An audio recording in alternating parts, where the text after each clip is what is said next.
तो भाई एक बदसूरत सा और लो लाइफ लड़का है अकात्सुकी। ये लड़का पूरा कॉन्फिडेंट होकर असली दुनिया में वापस आया। सोच रहा था कि उसने सिडनी स्वीनी जैसी लड़की पकड़ ली है लेकिन असल में जो उसने अपने घर खींचा वो था डीमन किंग की बेटी, जिसके बड़े बड़े मेलेंस ऐसे थे कि लगता था कहीं भी गिर सकते हैं।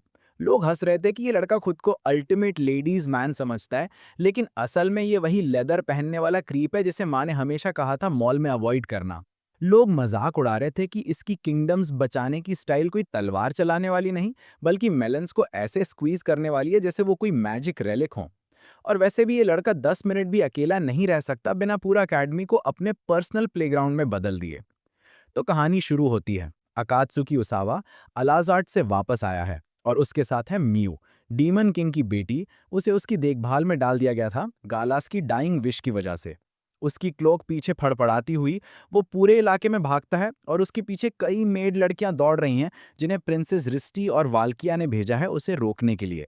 वो हर तरफ से उस पर टूट पड़ती हैं, तलवारें और शरीर उड़ते हैं, लेकिन अकात्सुकी बस हंसते हुए आगे बढ़ता है, उन्हें याद दिलाता है कि उसे अलाइव पकड़ने का ऑर्डर था, डेड नहीं।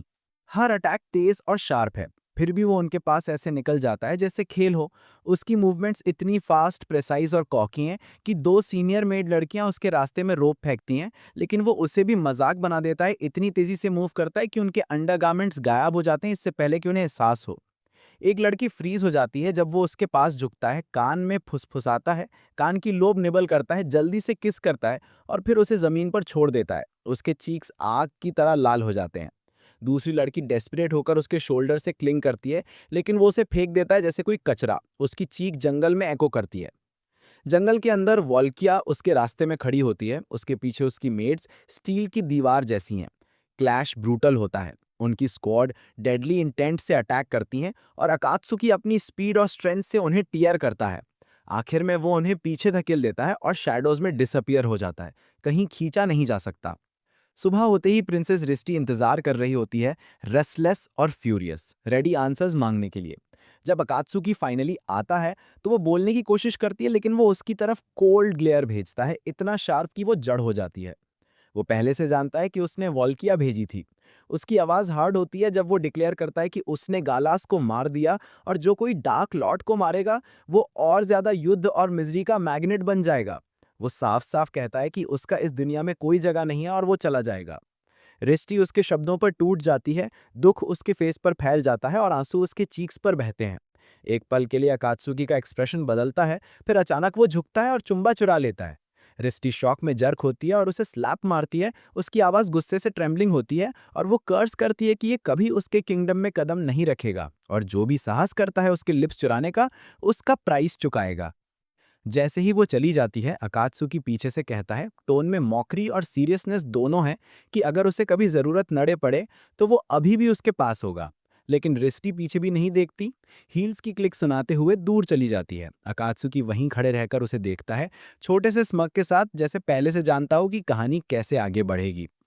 जब वो फाइनली पृथ्वी पर कदम रखता है, सीधे अपने घर जाता है। सबसे पहले वो बैक फ्लोर पर फेंकता है, भारी धड़ाम के साथ। जब वो खोलता है तो पाता है म्यू अंदर नंगी पड़ी है, वही लड़की जिसे उसने अलाजार्ट से खींचा था। म्यू गैस्प करती है, फेस ब्राइट रेड होकर, और चिल्लाती कि मत देखो। अकात्सुकी पले ही अनफेज्ड हो, वो पीछे मुड़ता है काम और कॉकी लुक के साथ और कहता है कि अब ये उसका घर है तो चिल करो। वो ब्लैंकेट अपने ऊपर खींच लेती है, एम्बैरेस्ड। पूछती है कि वो क्यों पूरी तरह नंगी है।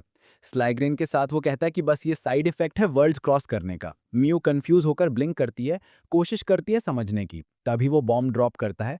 अब वो मुंह उसावा उसकी लिटिल सिस्टर है और हर बार उसे ब्रदर कहना होगा। अगली सुबह मियो क्रिस्प स्कूल यूनिफॉर्म में आती है। अकात्सुकी पहले से डिसाइड कर चुका है कि वे जेपीएन Babel school for world travelling magic users जाएंगे। रास्ते में मियो बार बार ब्रदर कहने में ट्रिप करती है, ऑकवर्ड वॉइस के साथ, और अकात्सुकी बस आगे चलता है, स्टोन फेस्ड जैसे कुछ हुआ ही नहीं।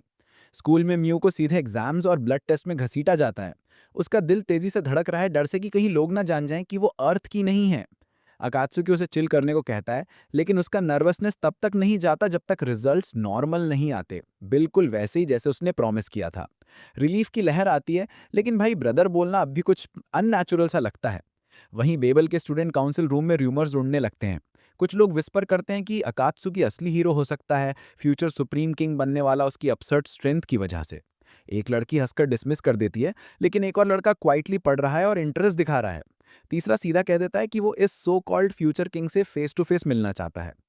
कुछ और जगह एक टीचर अकात्सुकी और मियो को स्कूल का टूर देता है, फिर उन्हें ट्रेनिंग हॉल में एंट्री टेस्ट के लिए ड्रॉप कर देता है। मियो तलवार उठाती है, उसकी आंखों में शार्पनेस और डिटर्मिनेशन है।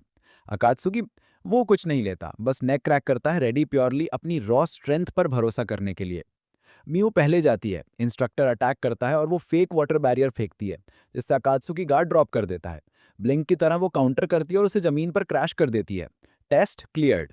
वो खुद से फ्राउन करती है, लगता है जैसे उसने डेकॉय यूज करके चीट किया है। अकात्सुकी बस फेंट स्माइल देता और कहता है, डोंट स्वेट इट। जब अकात्सुकी की बारी आती है, होल वाइब शिफ्ट हो जाता है। इंजर्ड इंस्ट्रक्टर की जगह क्यूया हकामी आता है, बेबल का student council president. Medical staff दौड़ते हुए फेंटेड इंस्ट्रक्टर को ले जाते हैं और क्यूया से माफी मांगते हैं कि उसे डिस्टर्ब करना पड़ा। लोग नोटिस करते हैं कि म्यू आईब्रोज उकराकर विस्पर कर रही है अकात्सुकी को कि ये डॉक्टर्स क्यूआ को इतना स्पेशल ट्रीट क्यों कर रहे हैं। अकात्सुकी श्रक करता और बताता है कि क्यूआ बेबल का स्ट्रॉन्गेस्ट स्टूडेंट है, बेसिकली टॉप डॉग। यूजर काम एंड स्टेडी टोन अनाउंस करता है कि वो अकात्सुकी का ओपोनेंट बनेगा और पूछता है कि एक्सेप्ट करता है या नहीं। सब देखते हैं अकात्सुकी स्मोक करते हुए बिना हेसिटेशन एक्सेप्ट कर देता है। कुया वॉर्न करता है, डोंट फ्रीक आउट, ये सिर्फ एग्जाम है, रियल फाइट नहीं, बस तुम्हारी स्किल टेस्ट करने का तरीका। अचानक ग्राउंड क्रैक होता है और मैसिव आइस पिलर अकात्सुकी की तरफ ब्लास्ट होता है। लोग देखते हैं कि वो तुरंत रिएक्ट करता है, अटैक को स्लिप कर जाता है जैसे खेल हो। कुया कहता है कि ट्राई करो पिलर को तोड़ने का। म्यू वॉर्न करती है कि ये नॉर्मल आइस नहीं है, मैजिक से लोडेड और स्टोन जितना हार्ड है। फिर भी अकात्सुकी आगे बढ़ता है और अपने फिस्ट मारता है। Result, deep dent, clean break नहीं। लेकिन कुया सेटिस्फाइड लगता है और कहता है कि अकात्सुकी पास हो गया, एक दिन फिर से मिलेंगे रियल फाइट के लिए। ऑन लुकर्स देखते हैं कि कुया की आइज एडमिरेशन और क्यूरियोसिटी दोनों दिखाती हैं और फॉर्मल तरीके से अकात्सुकी और म्यू को बैबल में वेलकम करता है। बाद में जब वे फील्ड छोड़ते हैं, कुया पीछे रुकता है और देखता है कि आइस पिलर पूरी तरह शैटर्ड है और उसके लिप्स पर फेन स्माइल आता है। बाहर मियू कमेंट करती है कि अकात्सुकी लकी है कि उसने अपनी हैंड नहीं तोड़ी इतनी टफ चीज पंच करने के बाद। उस शाम दोनों अकात्सुकी के घर फीस्ट एंजॉय करते हैं, जो उसने सेलिब्रेट करने के लिए कुक किया। रूम वार्म, चीयरफुल और ऑलमोस्ट होम लाइक फील करता है। लेकिन इस पीसफुल मोमेंट में अकात्सुकी कुछ हैवी याद करता है। वो याद करता है कि डीमन किंग गैलस ने कितनी सीरियस फेस के साथ कहा था कि म्यू की लाइफ उसके हाथों में छोड़ रहा है। गैलस ने कहा था कि चाहे कितनी भी डेंजर आए, अकात्सुकी को उसे प्रोटेक्ट करना ही होगा। ये मेमोरी बॉन्ड को क्लियर कर देती है कि अकात्सुकी और म्यू का बॉन्ड इतना स्ट्रांग है कि वो किसी भी लेंथ तक जाने को रेडी है, उसे सेफ रखने के लिए, भले ही अनफेमिलियर वर्ल्ड हो। लेट नाइट अकात्सुकी पूरी तरह सो रहा है, ब्रीदिंग इजी, फेस रिलैक्स्ड, जैसे ब्लडी वर्ल्ड में कोई केयर नहीं है। म्यू उसके पास बैठी है, चेस्ट रॉक की तरह भारी। उसके फादर के लास्ट वर्ड्स लूप में चल रहे हैं। गैलस, डीमन किंग ने उसकी प्रोटेक्शन का काम सीधा अकात्सुकी के हाथ में डाला था। ये मेमोरी उसे जलाती है। उसका ओल्ड मैन गॉन है और सामने जो शख्स इतनी शांति से सो रहा है, वही वही बास्टर्ड है जिसने उसे खत्म किया। ग्रीफ और रेज अंदर ट्विस्ट हो रही है। फिस्ट टाइट हो जाती हैं और आईज से हॉट टीयर्स बहने लगते हैं। अकात्सुकी को ऐसे कामली सो के देखना सिचुएशन को और फ्यूल देता है, जैसे वो पूरी दुनिया को मॉक कर रहा हो। उसका फ्यूरी पीक पर पहुंच जाती है और म्यू डिसाइड करती है कि वो इस मोमेंट में इसे एंड करेगी। म्यू ने ब्लैक फ्लेम्स बुलाए, स्टेडी और फुल कंट्रोल के साथ। उसका बॉडी चिल्ला रहा था रिवेंज के लिए। उसकी आंखें अकात्सुकी पर लॉक्ड थीं, मर्डरस इंटेंट से भरी हुईं। लेकिन जैसे ही वो मूव करने वाली थी, उसका दिमाग बिट्रे कर गया। यादों की फ्लड आ गई। अकात्सुकी उसे खतरे से खींचता, बिना हेसिटेशन उसके ऊपर खुद को लाइन ऑफ फायर में डालता, बार बार। धीरे धीरे उसका रेज क्रम्बल होने लगा। आग फ्लिकर हो गई और स्ट्राइक करने की उसकी विल वैनिश हो गई। उसे एहसास हुआ कि वो नहीं कर सकती। आज नहीं, शायद कभी नहीं। इसके बजाय वो बस वहीं बैठ गई, अकात्सुकी को वॉच करते हुए, जैसे कोई ट्विस्टेड गार्डियन हो जो हेट और ट्रस्ट के बीच फंसा हो। तभी अकात्सुकी स्लीप में शिफ्ट होता है और अचानक वो उसे अपने पास खींच लेता है, जैसे ब्लडी पिलो हक कर रहा हो। उसका आर्म उसके बॉडी के ऊपर स्लाइड होता है, बिना किसी अवेयरनेस के। म्यू फ्रीज हो जाती है। उसका फेस लाल हो गया, हार्ट ड्रम की तरह धड़क रहा है। शॉक और एम्बैरेसमेंट में वो चिल्लाती है और अलार्म क्लॉक फेंक देती है ताकि उसकी ग्रिप से छुटकारा पाए। मेटल की स्लैब का एको रूम में गूंजता है और awkward horny moment instantly cut हो जाता है। सुबह होती है। बैबल हाई स्कूल का फर्स्ट ऑफिशियल डे। म्यू अकात्सुकी के साथ गेट में वॉक करती है, हेड लोअर्ड, चीक्स जल रहे हैं क्योंकि स्टूडेंट्स क्यूरियस स्टेयर कर रहे हैं। वहीं अकात्सुकी जैसे खुद का मालिक हो स्ट्रट करता है, किसी की नजर की परवाह नहीं। कामली वो कहता है कि ये पूरी तरह नॉर्मल है। न्यू स्टूडेंट्स हमेशा अटेंशन अट्रैक्ट करते हैं और ट्रांसफर स्टूडेंट्स तो और भी ज्यादा, इसलिए सबका ध्यान उन्हें नेचुरली मिलेगा। नॉनचलेंट टोन में वो ये भी ऐड करता है कि ट्रांसफर स्टूडेंट्स को क्लासरूम में कहीं भी बैठने की फ्रीडम है। क्लास बी में एंटर होते ही उनकी मुलाकात होती है चीयरफुल और लाइवली चियाकी इजुमी से। इजुमी वार्मली ग्रीट करती है। खुशी खुशी वो म्यू को बताती है कि एंट्रेंस एग्जाम में उसके मैजिक डिस्प्ले के बाद वो ऑलरेडी वेल नोन हो गई है, जिससे सब इम्प्रेस्ड हुए थे। फिर वो अकात्सुकी की तरफ टर्न करती है, कहती है कि उसकी इनक्रेडिबल स्ट्रेंथ भी काफी चर्चा में रही है। उसके स्किल्स टॉपिक ऑफ कॉन्वर्सेशन बन गए हैं। अकात्सुकी क्यूरियस होकर इजुमी के बारे में पूछता है। वो मिस्चीवियस स्माइल के साथ वार्न करती है कि जिस सीट पर उसने बैठा है वो एक डिफिकल्ट स्टूडेंट का है। लेकिन इससे पहले कि अकात्सुकी कुछ कहे, क्लासरूम डोर जोर से क्रैश करते हुए खुल जाता है। कैनिया ओनुका, वही स्टूडेंट जिसे इजुमी ने बताया था, फ्यूरी में स्टॉर्म करता है। उसकी आंखें आग सी जल रही हैं। फिस्ट पीछे ले जाता है, रेडी टू अटैक अकात्सुकी के लिए। लेकिन इससे पहले कि कैनिया ब्लो लैंड करे, अकात्सुकी बस अपनी हाथ से स्वाइप करता है और उसे ओवरपावरिंग स्ट्रेंथ से क्लासरूम के बाहर फेंक देता है। फिर उसे फ्लोर पर पिन करता है, आंखें कोल्ड और शार्प, और कटिंग वॉइस में कहता है कि उसे एरोगेंट लोगों का प्राइड क्रश करना पसंद है, जो सोचते हैं कि वो सबसे ऊपर हैं। वो ओपनली एडमिट करता है कि उसे बुलीज को पनिश करना मजा आता है, जैसे कैनिया, जो अपनी स्ट्रेंथ और स्टेटस का मिस यूज करता है। जैसे ही अकात्सुकी आगे बढ़ने वाला था, म्यू जल्दी से इंटरवीन करती है, प्लीड करती है कि रोक दें। उसकी रिक्वेस्ट पर अकात्सुकी रेलेंट करता है और कैनिया को और ह्यूमिलेशन से बचा लेता है। कुछ देर बाद फुक्वीन बैबल के डिसिप्लिन कमेटी आती है। उनका काम अकेडमी में ऑर्डर मेंटेन करना और स्टूडेंट काउंसिल की अथॉरिटी के अंदर एक्ट करना होता है। वे अकात्सुकी को रेप्रिमेंड करते हैं उसकी रेकलेस और डिस्ट्रप्टिव बिहेवियर के लिए, उसे ट्रबलसम लेबल करते हैं और डिसाइड करते हैं कि उसे स्टूडेंट काउंसिल चैम्बर में ले जाया जाए। चैम्बर में एंटर होते ही अकात्सुकी नोटिस करता है कि वहां एक डिस्टिंग्विश चेयर रखा है किसी कुया के लिए। बिना ज्यादा सोचे वो सीट पर बैठ जाता है। थोड़ी देर बाद 3 स्टूडेंट काउंसिल मेंबर्स, हारुका नासी, मिनामी आइहारा और ryuaki एंटर करते हैं और सरप्राइज होते हैं कि अकात्सुकी वहां बैठा है। वे तुरंत कहते हैं कि ये चेयर ऑर्डिनरी स्टूडेंट्स के लिए नहीं है, लेकिन अकात्सुकी फर्मली रिस्पॉन्ड करता है कि उसे कहा गया था वेट करने के लिए और उसने एग्जैक्टली वैसा किया। कुछ ही देर बाद क्यूया खुद चेंबर में आता है। Akatsuki rises, ready to face him, prepared to attack. तुरंत तीनों काउंसिल मेंबर्स आगे बढ़ते हैं क्यूया को बचाने के लिए और अटैक लॉन्च करते हैं। लेकिन अकात्सुकी एफर्टलेसली उनकी हर स्ट्राइक डॉज कर लेता है, प्रिसीजन और स्पीड से हर अटैक को अवॉइड करता है। लड़ाई एस्केलेट होने ही वाली थी कि अचानक कॉन्फ्रंटेशन रोक दी जाती है। अकात्सुकी पहले सोचता है कि शायद क्यूया ने उसे चैलेंज करने बुलाया है, लेकिन उसकी सरप्राइज कब होती है जब हारुका बताती है कि उसे एक्चुअली उसने समन किया था। फॉर्म टोन में वो वार्न करती है कि डिसिप्लिन कमेटी पहले ही अकात्सुकी के रिकॉर्ड पर ब्लैक मार्क लगा चुकी है उसके अनरूली बिहेवियर के कारण। अगर उसने आगे भी ट्रबल करना जारी रखा तो वे अपनी फुल अथॉरिटी इस्तेमाल करेंगे और बिना हेजिटेशन उसे डिसिप्लिन करेंगे। सीधे कहती है कि अगर उसने कभी फिर उनका प्रॉपर रिस्पेक्ट नहीं दिखा तो वो पर्सनली इंश्योर करेंगी कि अकात्सुकी को कोई मर्सी न मिले। कमरे से निकलते ही अचानक एक शॉर्ट लड़की उसके पीछे आती है। वो वार्न करती है कि अंदर वापस मत जाओ और अगर वो उसकी जगह होती तो स्टूडेंट काउंसिल से बिल्कुल दूर रहती। अकात्सुकी क्यूरियोसिटी दिखाता है और पूछता है कि क्या वो लॉस्ट है। लड़की कामली बताती है कि वो उसी क्लास की स्टूडेंट है, जिससे उसकी क्यूरियोसिटी और बढ़ जाती है।